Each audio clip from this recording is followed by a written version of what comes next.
नमस्कार, स्वागत आहे तुमचं ज्योतिधुरी या चॅनलच्या एका नवीन व्हिडिओमध्ये।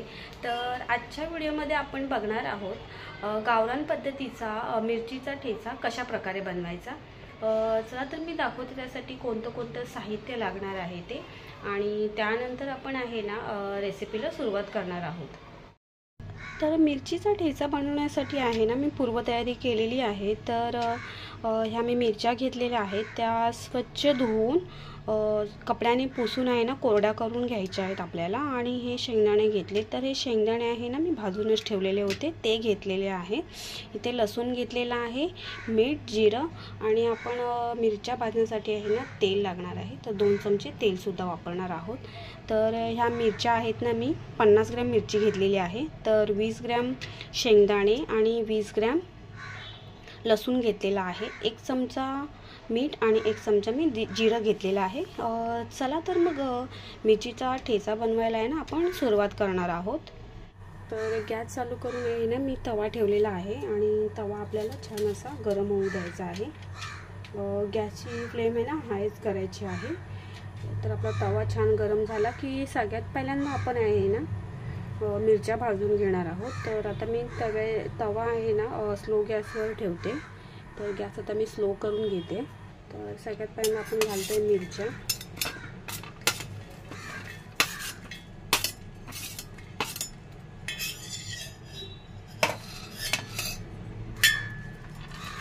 तर मी तव्यावर आहे ना मिरच्या घातलेल्या आहेत, तर आपल्याला स्लो गॅसवरच आहे ना छान अशा भाजून घ्यायच्या आहेत।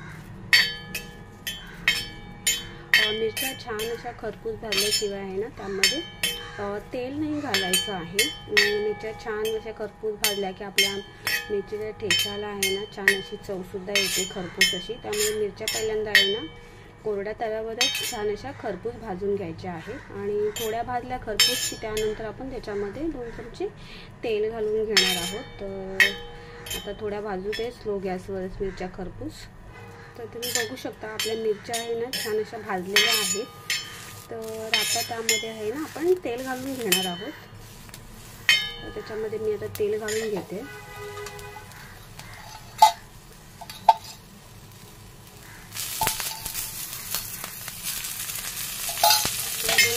तेल घातल्यानंतर आहे ना आपण त्याच्यामध्ये लगेचच आहे ना लसूण घालून घेणार आहोत।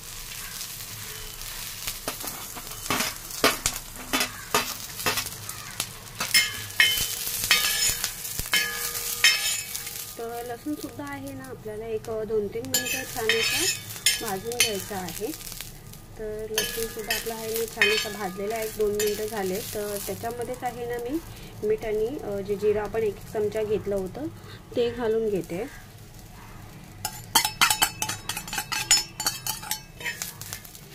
तर हे सर्व साहित्य घातल्यानंतर एक छान अजून 2-3 मिनिटं आहे ना जिरं सुद्धा भाजू द्यायचं आहे मिरची सोबत। तर 2 मिनिटं झालेली आहेत, आणि आता आपण आहे ना हे वाटून घेणार आहोत।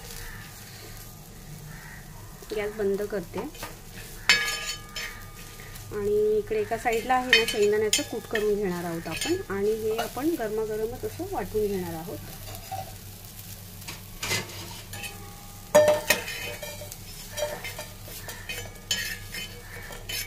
प्लेटमध्ये काढून घेते मी, किंवा तुम्ही तव्यावरच आहे ना हे मॅश करू शकता, तुमच्याकडे पावभाजीचं मॅशर वगैरे असेल तर हे आपल्याला आहे ना तव्यावरच एक तर मॅश करून घ्यायच्या पावभाजीच्या मॅशरने, किंवा तुमच्याकडे जर असा खलबत्ता असेल तर तुम्ही खलबत्त्यामध्ये सुद्धा मॅश करू शकता, म्हणजे वाटू शकता। मिक्सरला शक्यतो नाही लावायचं आहे।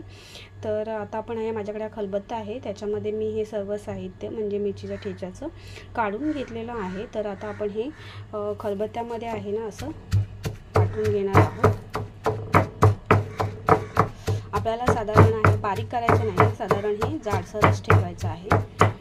तर मी हे वाटून घेते। तर आपला ठेचा आहे ना मी खलबत्त्यातून बघू शकता वाटून घेतलेला आहे, आणि आता आपण आहे ना ह्याला एकदा साधारण असा गरम करून घेणार आहोत।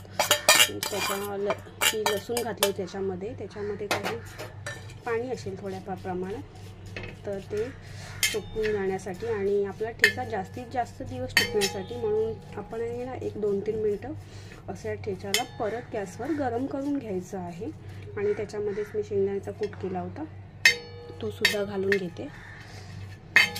1-2 मिनटं आहे ना शेंगदाण्याचा कूट याच्यामध्ये छान असा मिक्स करून घ्यायचा आणि ठेचासुद्धा 1-2-3 मिनटं आपल्याला पुन्हा तव्यावरती गरम करून घ्यायचा आहे। तर अशा प्रकारे आपला ठेचा आहे ना तयार झालेला आहे, झणझणीत असा गावरान। आता मी गॅस बंद करते आणि आता ठेचा तयार आहे आपला। तर आजच्या व्हिडिओमध्ये आपण बघितलं गावरान पद्धतीचा मिरचीचा झणझणीत असा ठेचा कशा प्रकारे बनवायचा। तर हा अगदी जेवणाच्या ताटामध्ये आणि खास करून आहे ना हा ठेचा भाकरी बरोबर खूप छान लागतो। तर तुम्ही सुद्धा आहे ना हा ठेचा नक्की करून बघा आणि आजचा माझा व्हिडिओ आवडला असेल तर व्हिडिओला लाईक शेअर आणि जर तुम्ही आपल्या चॅनलवर नवीन असाल तर ज्योती धुरी या चॅनलला नक्की सबस्क्राईब करा। पुन्हा भेटू आपण अशाच एका नवीन व्हिडिओसोबत, तोपर्यंत धन्यवाद।